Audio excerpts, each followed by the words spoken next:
মুসলমান তো এত দুর্বল হওয়ার কথা না, মুসলমান তো আরো হিম্মতওয়ালা, মুসলমান তো পাহাড়ের মতো মজবুত। আশিদ্দাউ আলাল কুফার, কাফেরদের বিরুদ্ধে যারা ছিল পাথরের মতো পাহাড়ের মতো মজবুত, তাদের নাম ছিল রাসূলুল্লাহ সাল্লাল্লাহু আলাইহি ওয়াসাল্লামের সাহাবা।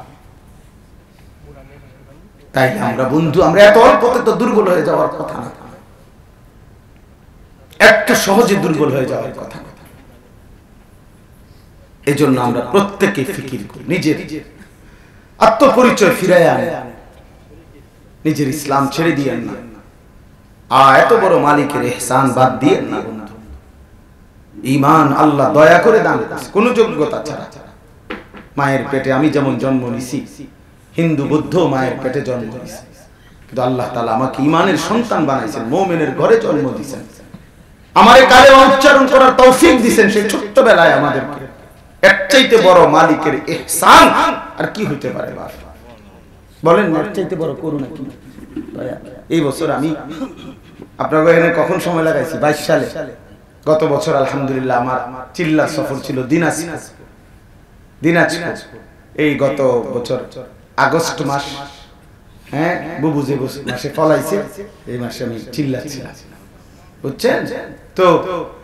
এই আগস্ট চিল্লা সফর ছিল আমার দিনাজপুর জেলা। আলহামদুলিল্লাহ এবারও আমরা 26 জন গেছি, 16 জনের মধ্যে আলেম এবারও ছিল। এবার আলহামদুলিল্লাহ শুনছেন, এবার জামাত বের হয়েছে কয়টা? 63টা জামাত, 950 মানুষ আল্লাহ রাস্তায় বের হয়েছে এক চিল্লা সফর। আলহামদুলিল্লাহ, আল্লাহ করা। দিনাজপুর জেলা থেকে 40 দিনে আমরা 10টা উপজেলায় মেহনত করছি। আলহামদুলিল্লাহ, দিন রাত দৌড়াইছে, আমার এই গাড়ি শুধু দৌড়াইছে। খুলনা তো আলহামদুলিল্লাহ আমরা 22 সালে মেহনত করছিলাম। আলহামদুলিল্লাহ, রায়ের মহলতে হিসেবে আমার পরিচিত জায়গা, আমি যখন ছিলাম। তো ওইখানে এক জায়গায় আমরা যখন জামাত গেছি, তখন দুইটা ভাই, ওনারা হিন্দু থেকে মুসলমান হয়েছিল আগে, দুই ভাই, এক বাবার 2 ছেলে। তো দুজনই মুসলমান হয়েছে, কিন্তু বাবা মুসলমান হয় না। বাবার বয়স 72 বছর। এই 72 বছর বয়স্ক লোক বাবা। তখন ওই 2 ভাই আমাদের কাছে জামাতে এসে বলছিল যে হুজুর, আপনি যদি আপনারা একটু আমার বাবারে, আরো অনেক আলেমে চেষ্টা করছে, আপনিও যদি একটু বুঝাইতেন, আমার আব্বা যদি কালেমা পড়তো। বড় ছেলেটা কাইদা বলছে আমার কাছে।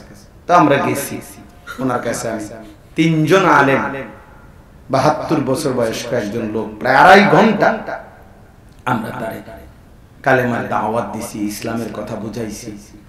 ওই ভদ্রলোক 72 বছর বয়স্ক চাচা, উনি এটা বলে যে ঈশ্বর একজন, ঈশ্বরের কোনো অংশীদার নেই, এটা উনি কয়। কিন্তু আমি বললাম, চাচা এটাই কালেমা, আপনি আমাকে কালেমাটা পড়েন। কতভাবে বললাম, বিশ্বাস করেন বাবা, আমি কাঁদছি এই চাচার সামনে, অনেক কাঁদছিলাম পর্যন্ত, কত অনুনয় বিনয় করছি, চাচা কালেমাটা পড়েন না। কোনোভাবে এই চাচা বলতেছে না, আমি এটা পড়বো না, পারলামে না।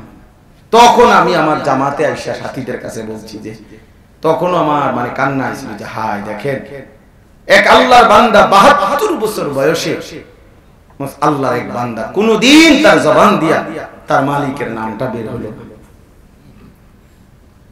কি বাপ। আর সেই আল্লাহ আমাদের আপনারে সেই ছোট্টবেলার 2 বছর বয়স থেকে এই পর্যন্ত কত হাজার বার, লক্ষ বার কালেমা উচ্চারণের তৌফিক দান করেছে।